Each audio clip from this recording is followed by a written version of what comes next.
كوكو كبيدات، نتمنى تكونوا بخير وعلى خير في افضل الاحوال ديالكم ان شاء الله يا ربي. فيديو جديد اللي ما غنشارك معكم طاجين ديال البرقوق، كيجي بنين بزاف بزاف لذيذ، ما تشبعوش منه. حضروه في العشاء ولا في الفطور ديال المغرب، كيبقى اختيار ديالكم. انا صراحه درتو للعشاء، جا معلك بنين، ما غاديش تشبعوا منه. خليكم مع المقادير وطريقه التحضير.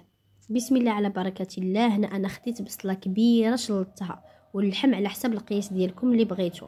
عندي هنايا بالنسبه للاخر عندي واحد الطامه ديال البنه ديال الكنور، وعندي واحد الطامه ديال الزعفران، جوج دريسات ديال الثومه، تقريبا واحد معلقه الا ربع د الملحه، نص معلقه ديال القرفه، الابزار، سكينجبير والخرقوم.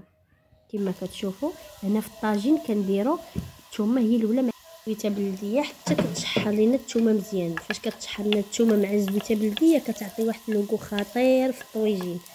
هنا كنخليوها حتى كتقلى لينا ديك الثومه.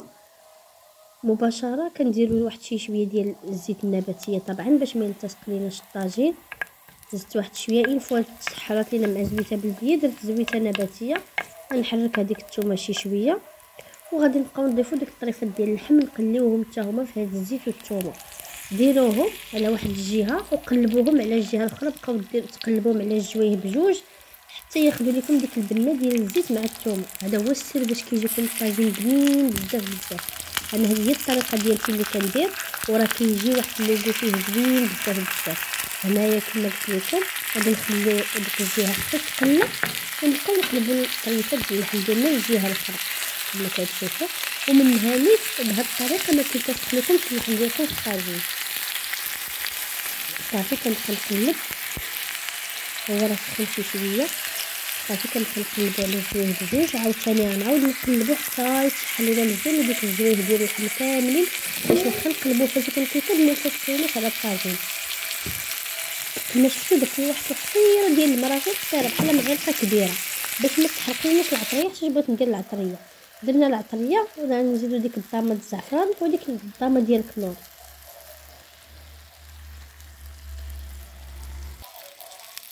هنايا كنبقاو نقلبوا داك اللحم ديالنا حتى كيتشحر لينا مزيان.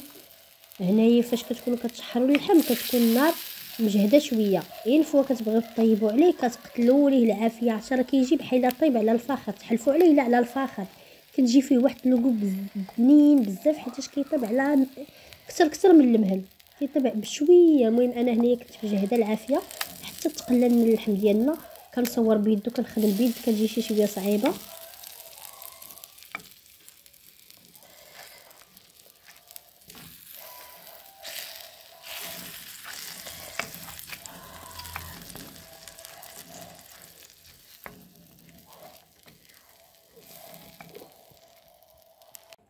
كما كتشوفوا هنايا كنحاول ديك العطريه نهزها ونلوحها فوق من اللحم باش يتلبس لينا مزيان بالعطريه ويشرب لينا العطريه. وإلا كان عندكم وقت اطول ممكن تخليوه يشرب العطريه عاد تشعلوا عليه. انا هنايا كنشعل عليه قبل ما يأذن المغرب بواحد 5 دقائق، كنكون موجداه وحاطاه باش فوا باش من تما كيبقى يطيب واحد 3 سوايع على خاطرو حتى تلقاو اللحم رجع لينا زبده.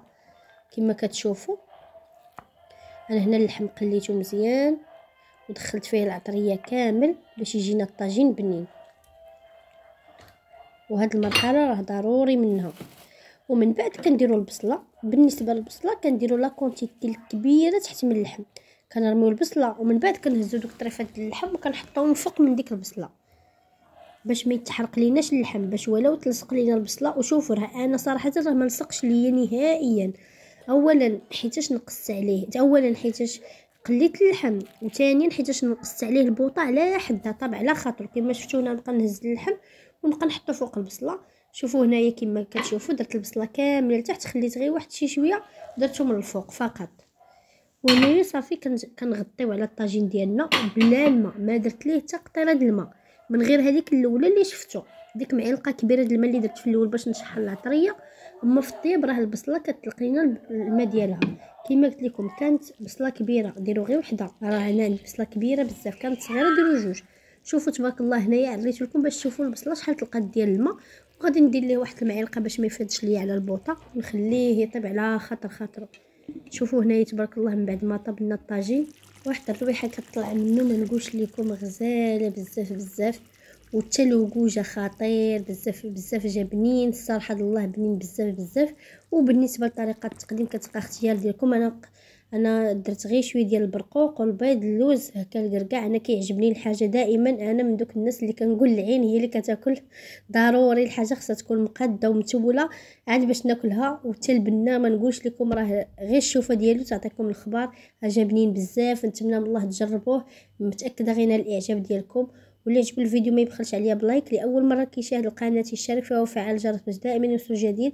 دمتم في رعايه الله، الى اللقاء في فيديو اخر ان شاء الله.